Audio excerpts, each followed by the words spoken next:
So here we are, 22 weeks later, and it's the finale, the last episode. And in this time, there is a lot to try and wrap up, apparently. The stuff that was given to us in the manga, there's the Toya thing, and like Akiho and Kaito's background, and Kaito, just, there's so much that has to be crammed into this episode. And I don't know how it's supposed to go in there. You know, when the series started, I was really enthusiastic about new Sakura stuff, and now I've been kind of anxious for this because there's so much that needs to be done in this episode. I don't know what we're going to accomplish, or how we're going to accomplish everything that needs to get done in this episode. I hope we get an adequate ending. The original series, the anime ended before the manga, and we got a fairly similar ending. They shaved some things, so it is my understanding probably the same deal is going to happen here, where Clamp already has told the anime how it's going to end. So the anime's ending is going to be very similar to whatever the manga's ending is going to be. But again, it just seems like there's a lot to talk about in this episode that we are not going to have time for. But there is some hope. Because if there's one thing that doing this series has taught me, is that whenever I predict something, the opposite will happen. So I'm going to say officially for my prediction for this episode is that this is the series and season finale, and we are not getting any more episodes after this. So let's find out. Okay, well, that was an ending of a season. There's no way that they are not doing another either half a season, 13 episodes, or a movie, or something, because you can't end this series of anime like that. That's just not going to work. This says to me that the manga actually might have more in it than I give it credit for. The manga is coming up on 6 issues, I think, and the original series ran for 12. So maybe there actually is going to be a lot more clear card than I thought there was going to be. And this anime kind of gives that feeling that there really genuinely is more story than is out. So, okay, how did this episode go? It went like chapter 24. Not exactly the same. They did change some things, and they pulled some stuff. And you know what, for the record here, spoiler, I'm going to talk about 24. Because I can't react to this episode properly without talking about the stuff that happens in chapter 24. So the stuff with Akiho, that part is the same. Aside from the setting. Like in the manga it was in the evening, and here it's right before school, whatever. That doesn't matter. Then they cut to school. They have the scene where Kiro flashes back and, as I said in the manga review, decides not to tell Sakura anything. You guys are great. Just the best guardians ever. It's like then, rather than move the plot along, you get a scene with Yamazaki. Look, Yamazaki's fun and all, but go away. No. Don't need this. But I guess since they weren't going to finish the series, I guess they had to open up time. So I'm glad they brought in another character that I've been missing since episode 1. Mike from Portland came back, and he gave a lesson on dreams. So thank you, Mike from Portland. You are filler that I'm okay with. Yamazaki, no. But Mike, thanks for stopping by. In that scene, we also got a glimpse of hope. Literally, the hope card. That's something that obviously doesn't go in the manga, because the hope doesn't exist in the manga. Then we skip to the night, and it goes down. It starts going down the way it does in chapter 24. It shows the scene with Xiaoran in his apartment trying to call Ariel, and he can't get in contact with him. And then they ignore the scene where in the manga Xiaoran summons the Cloud Cards and talks to them. The joke here is that they didn't have the budget in the animation to animate all the cards coming out. And I'm going to talk about the lightning round because as the last one for the season, I can't not do a lightning round on this one. There was just so many faces to make fun of. But it's only ever faces. So let's just get that out of the way now. Starting off real early with this one, for the life of me, I can't understand why faces are so hard in this series. Just look at Kaito's eyes. There have been times where they just didn't even draw the face from this distance, so this is just really weird for me. Is there any reason we had to hold on this shot for like 5 seconds? Really? This just didn't seem like good framing to me. You can't have a lightning round without at least one scene where Sakura's eyes aren't the right color. I don't know why this keeps happening, but at this point I'm convinced that the brown-eyed Sakura scenes are all done by a studio that just no one has pointed out to them that her eyes are supposed to be green. I'm not entirely sure what bugs me the most about this one. The faces that should have more detail at this distance, or the fact that the arms look really scrawny. I mean, they are teenage girls, but still, I feel like the proportions on this one are just off. There's nothing, really drawn wrong in this one, but I want to point out that the scale of the key that she got from Masaki seems to be way off. Before, it fit comfortably in one hand for her, but now, the way it's sitting on the shelf here, it looks like it definitely needs both hands to be held.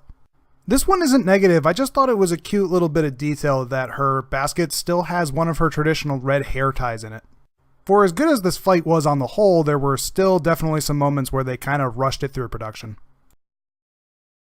I know I've taken a lot of digs at this series for the lazy or rushed animation, and it totally deserves that, but I do also want to give praise where it's due, and the fight between Sakura and the cloaked figure was really well done. It definitely got the time, budget, and effort that it definitely deserved. The cloaked figure's attacks, while mostly simple, still look really good. Sakura's attacks with Blaze, Aqua, and Spiral were really well done.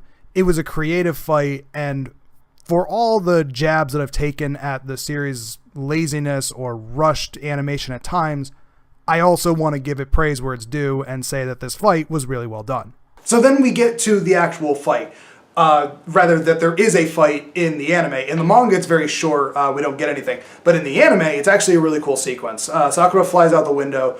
Kiro is not allowed to participate because why would we want to have a cool fire-breathing lion participate in the magic fight?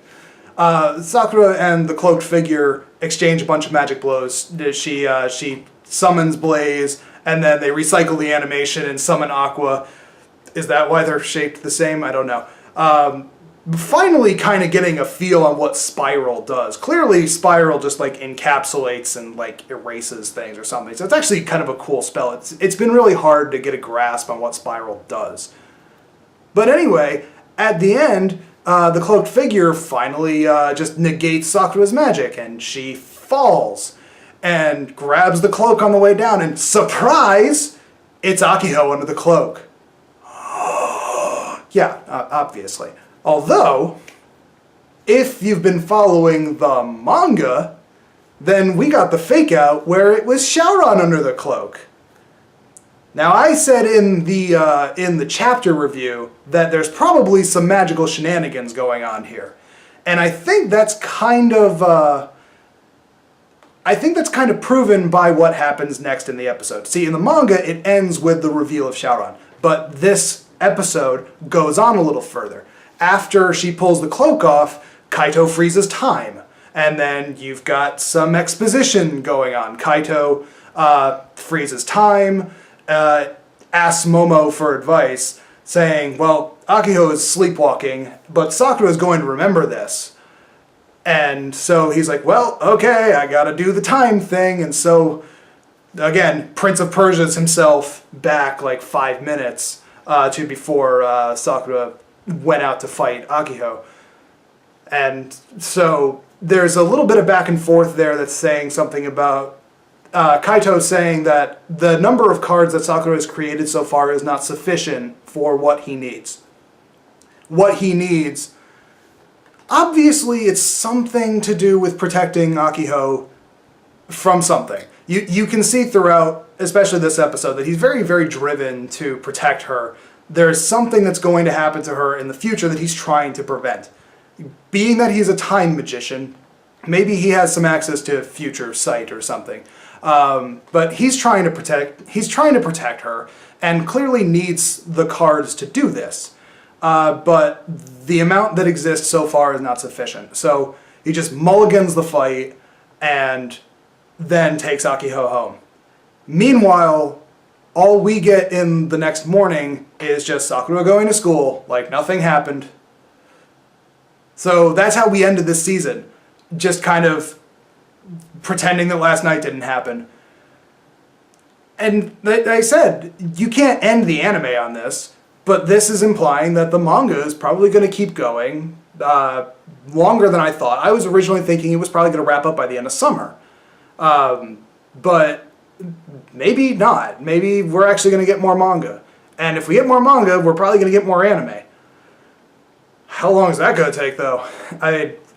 The first chapter of the manga started out in Nakayoshi on June 2016, and the anime debuted here in 2018. Are we going to have a year and a half? Oh no. What am I going to do for a year and a half? Oh, that's right. I have plans. I've got lots of ideas. Obviously, this is the end of the weekly blogs, weekly vlogs, weekly things. This thing that I'm doing right here, this is obviously the end of this for the foreseeable future, because I'm not going to have any more Sakura episodes to do. What does that mean? It means I get to kind of do other stuff for a while. There's lots of things that I want to do. There's lots of products to talk about, make like product videos again. I've kind of got this set up now where I like it. I have tables to present on. There's going to be a lot of content coming out of this channel now that's more structured and more scripted. This has been a great experience getting me comfortable on camera, talking to an audience, getting me familiar with editing technology. I'm trying little by little to do new things every time I put up an episode.